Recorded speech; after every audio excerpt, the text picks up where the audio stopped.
1990 के दशक की शुरुआत में अंजलि नाम की एक युवा महिला अपने पति के साथ एक छोटे से अपार्टमेंट में रहती थी। वे दोनों कामकाजी पेशेवर थे और वे एक साथ बहुत खुश थे। एक रात अंजलि अपनी खिड़की के बाहर शोर सुनकर जाग गई।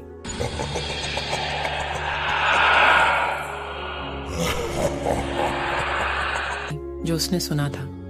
अगली रात फिर शोर हुआ। इस बार तो अंजलि और भी डर गई। वह नहीं जानती थी कि यह क्या था और वह नहीं जानती थी कि क्या करना है।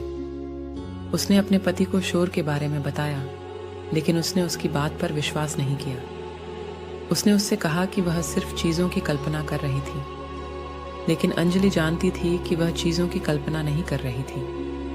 शोर वास्तविक था और तेज होता जा रहा था। एक रात अंजलि से और बर्दाश्त नहीं हुआ।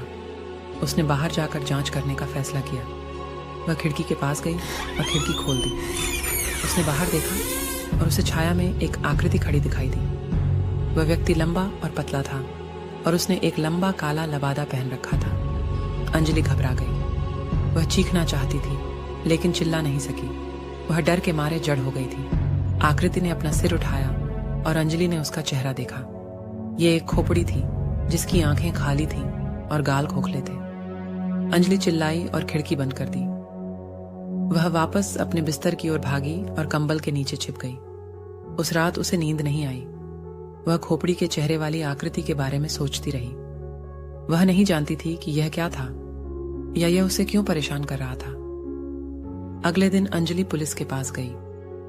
उसने उन्हें उस आकृति के बारे में बताया जो उसने देखी थी, लेकिन उन्होंने उस पर विश्वास नहीं किया।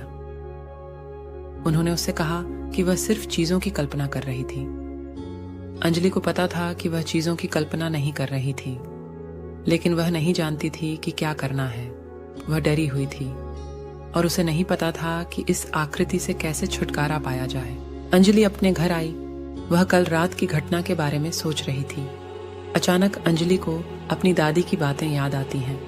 उसकी दादी ने उसे बुरी आत्माओं से मुक्ति के लिए एक मंत्र बताया था। अंजलि ने बुरी आत्मा पर मंत्र लागू करने का फैसला किया। वह खिड़की पर गई और मंत्र को दोहराया। अंजलि चौंक गई। अंजलि लगातार मंत्र दोहराए। अचानक उसने देखा कि एक खतरनाक बुरी आत्मा उसके पास आ रही है। अंजलि फिर से मंत्र दोहरा रही है। बुरी आत्मा जोर से आवाज करती है और धीरे धीरे नष्ट हो जाती है। वह दृश्य बहुत भयावह था।